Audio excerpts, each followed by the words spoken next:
Welcome to another video from DIY Daily. Just put together a full step-by-step guide, just showing you how to change the engine oil and filter on this 2018 BMW i3. It's the engine oil and filter for the range extender motor. Ideally, when you're changing the oil on these, because obviously it's an electric vehicle, the motor's not always going to kick in. You do really want to be leaving it about 75% charge, and that way you can activate the engine to put it into an emissions mode, so that once you've changed the oil, you can run the engine to check the level correctly as well. The engine oil and filter on these vehicles should still really be changed every 12 months or 12,500 miles, whichever comes first. Now, just before we get into the video, we've got just a new oil filter, we've got the right quantity of oil, we've got 2.6 litres of 030 oil, but if you check the links in the description below, I'll put links to all the parts used, all the tools used, and all the torque settings as well.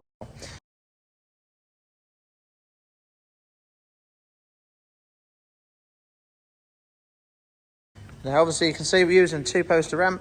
Does make the job a little bit easier, but it can quite easily be done at home just by jacking it up on the rear end. Obviously the engine itself is situated in the back, which I'll show you shortly.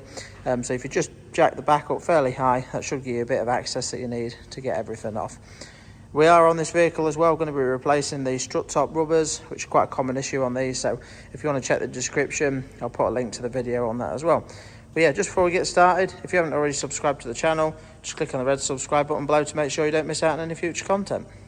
We'll just get cracking now, get around to the back of the vehicle, show you, get the top cover off and then get stuck straight in. And once we've done the service, we'll then run you through how to reset the service light as well. Right, so now that we're in the boot, all I've done so far is just there was a plastic tray out, that's out of the way, and then the actual carpet bit itself. So the next thing we need to do, there's just a little inspection just to get to the access the dipstick, but we're just going to remove this panel now, and all we need to do to remove that, and just see we've got loads of little Torx screws all the way around the outside. You just want a little Torx 25 socket just to get them off. So just going to whiz around now, get all them out of the way, and then take the panel out.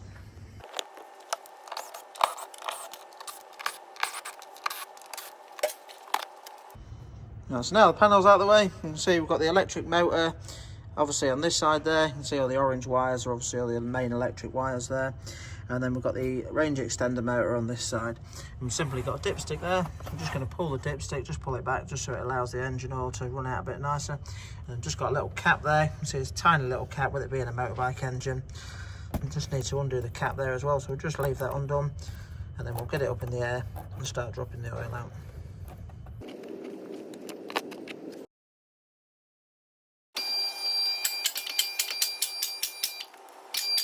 Right, so now that we've got it up in the air, if we just come in and just look up, you can just see we've got the sump plug for the range extender motor here. To undo the sump plug, you need a size 8mm Allen key, and right next to the drainer, really nicely situated, is the oil filter. Now to get the oil filter off, it's a little bit tight with this plastic trim here, but it's not too bad. You can use like a universal fitting to get it off, or a pair of grips.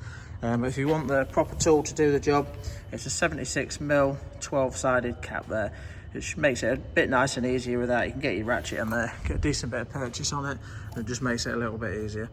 But yeah, all we're going to do is start with, just get the oil drainer underneath it, drain the oil out to start with. While it's draining, we'll then undo the oil filter and let anything run out there as well, and just give it a good few minutes draining just to get all the old oil out.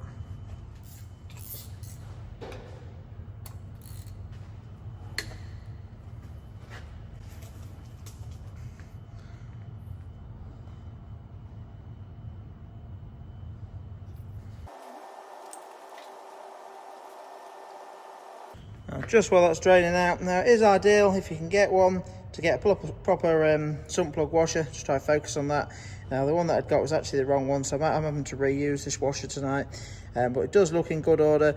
Just check it, just make sure it's not too squashed up or damaged or anything, but it's actually in quite good order, that. And once I've done, I'm going to wash it all off, and obviously we'll check it at the end to make sure it has sealed up correctly as well.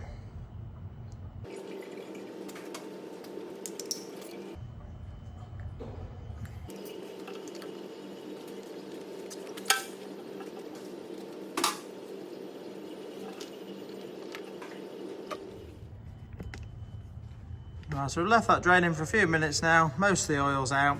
Next thing I'm going to do is just put the sump plug back in, just finger tight to start with. Then we're going to torque it up correctly, and the torque setting is 28 Newton meters. Now, if you're not using a torque wrench, 28 Newton meters isn't mega tight, just a bit more than a light nip really.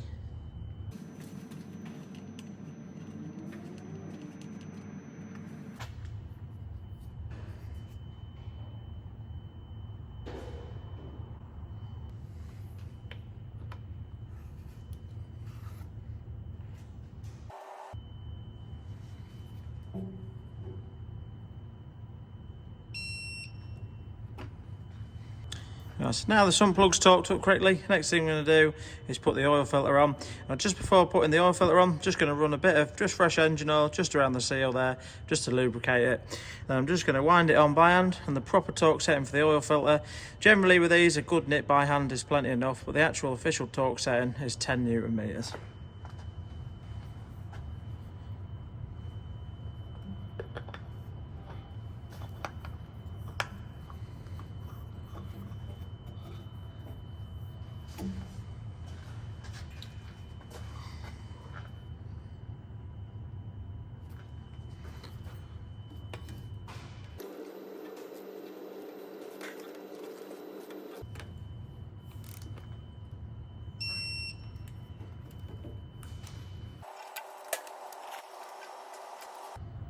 Right, so now that we've got the oil filter and the sump plug all torqued up correctly, next thing we're going to do, we've just got a little sprayer full of brake cleaner.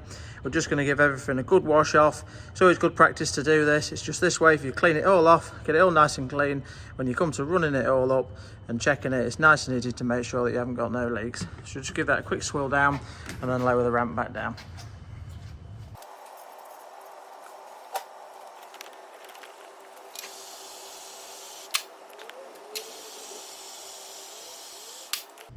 Right, so we're now ready to fill the engine oil back up. Now the capacity states about 2.6 litres, so I'm going to start with about 2.5. I always prefer to get it a little bit on the lower side, just make sure, and then we can just top it up to get it bang on the right level, that's all. So you can see I've just had to use quite a small funnel. It's not a very big hole there to get the oil in, so just and they are a little bit steady filling as well, so just be a bit careful. It's a little bit time consuming, but we're just going to get 2.5 litres in it, and then basically we're going to go around. Hopefully it works. We're going to be able to run, going to get in the vehicle. I'll show you a little procedure to start the actual motor. It puts it in sort of a, they call it emissions mode, basically, so you can just run the engine. So we're just going to run it up quickly, just to get the engine oil around the filter and everything, and that's the best way to check and settle the level correctly. But yeah, we'll just get 2.5 litres in it for now, then we'll run you through that.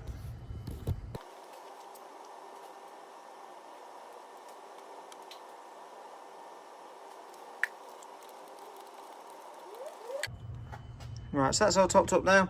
I've just lightly nipped the cap back up, put the dipstick back in as well. I think I've probably actually put about 2.4 litres in there. But we'll just get inside the vehicle now and see if we can start the engine.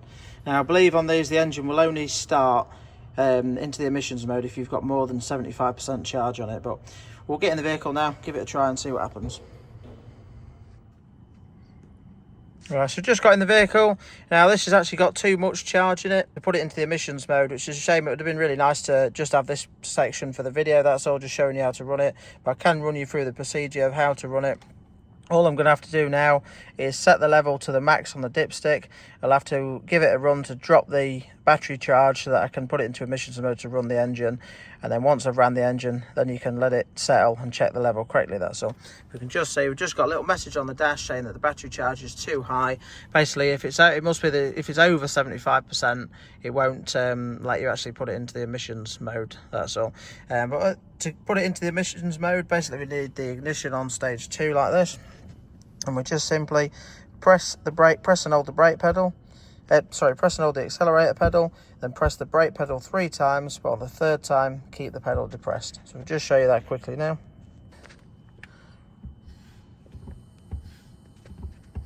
And you can just see, it just pings up a little message to say ignition test mode not possible. But we'll just go around to the back of the vehicle now and just set the level to the max. Just checking on the dipstick, just try to focus on that, but basically we've got your minimum and your maximum. So we're just going to dip that now, just see where the level's at.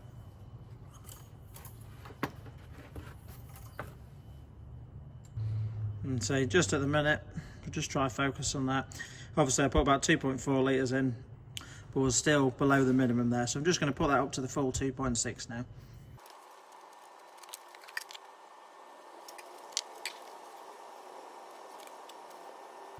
So I don't know if you can quite see now, but that's sat there just bang on the max at the minute, so that's absolutely spot on. Once I've given it a run and let that settle and had the motor running, we can then just check that properly.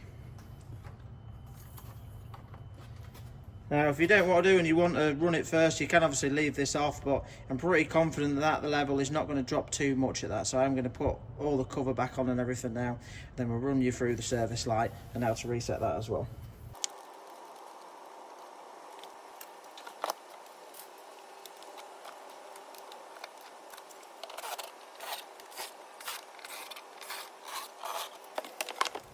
Right, so now back in the vehicle, I'm just going to show you how to reset the service light. So if we just turn the ignition on, just to stage 2, I'll just show you we're using the iDrive, basically going to run through the menu on there. You can press the menu button, and we're just going to select through to my vehicle. You can just see at the minute there, we're quite well ahead on the charge. It needs to be 75% or less, and it's on 89%, so it's going to be a while before we can run the engine properly. But if we just select into the vehicle,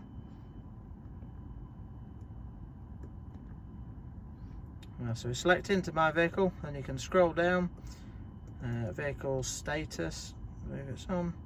If we go on there, we can see all the different options that we've got. So there's a tyre menu, and scroll down to service requirements there, and you can see we've got the brake fluid saying it what it's doing. You've got the vehicle inspection, vehicle check, and engine oil on there.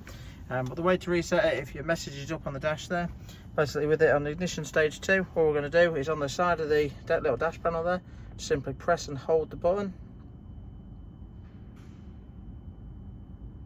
It'll come up with a new menu. This one's for the brake fluid. So if you wanted to reset the brake fluid, you would just simply press and hold it on there. But if you want to cycle through, this one will reset like the vehicle inspection, which you can see it's been done already. And then for the oil, because it's already been reset, it's basically saying reset not possible. But if you wanted to reset that, you would just simply press and hold the button. It would ask you about resetting it, and then you would just press and hold it again to confirm it. But it will just show it on the brake fluid, because we are going to be doing the brake fluid on this in another video as well. But so while we're on the brake fluid, simply press and hold it, perform reset, and press and hold it again. It'll do the reset. And you can see that's reset that. And if you just scroll through, you can see all the other resets on there as well. And then once that's been done, it straight away corrects it on the menu here, which you can see the brake fluid has now been done as well. So that's how to change the oil and filter on the range extender motor on this i3. It's a shame that we couldn't get the engine started for the video. It would have been nice just to start it up. As I showed you, it's quite a straightforward procedure just to run the motor, and it's only just to simply work the oil around the engine a little bit, and then obviously just check the level once it's settled down. And once you've had it running as well, that's when I'd normally put it back up in the air, leave it running, and just have a good check around the oil filter and the sump plug, just to make sure it's all sealed up and it's not leaking or anything like that. So, but I'll end the video at this. But basically, once I've given it a run, got the level down, and had the motor running, then I'll be just doing them few little checks at the end as well. But yeah, I hope the video helped. If it did, give it a quick thumbs up and subscribe to the channel. And if you want to check out on the channel, I'll have another video for replacing the suspension rubber gaiters as well on the top mounts, which is another common issue on these BMW i3s. But yeah, thanks for watching, and we'll see you next time.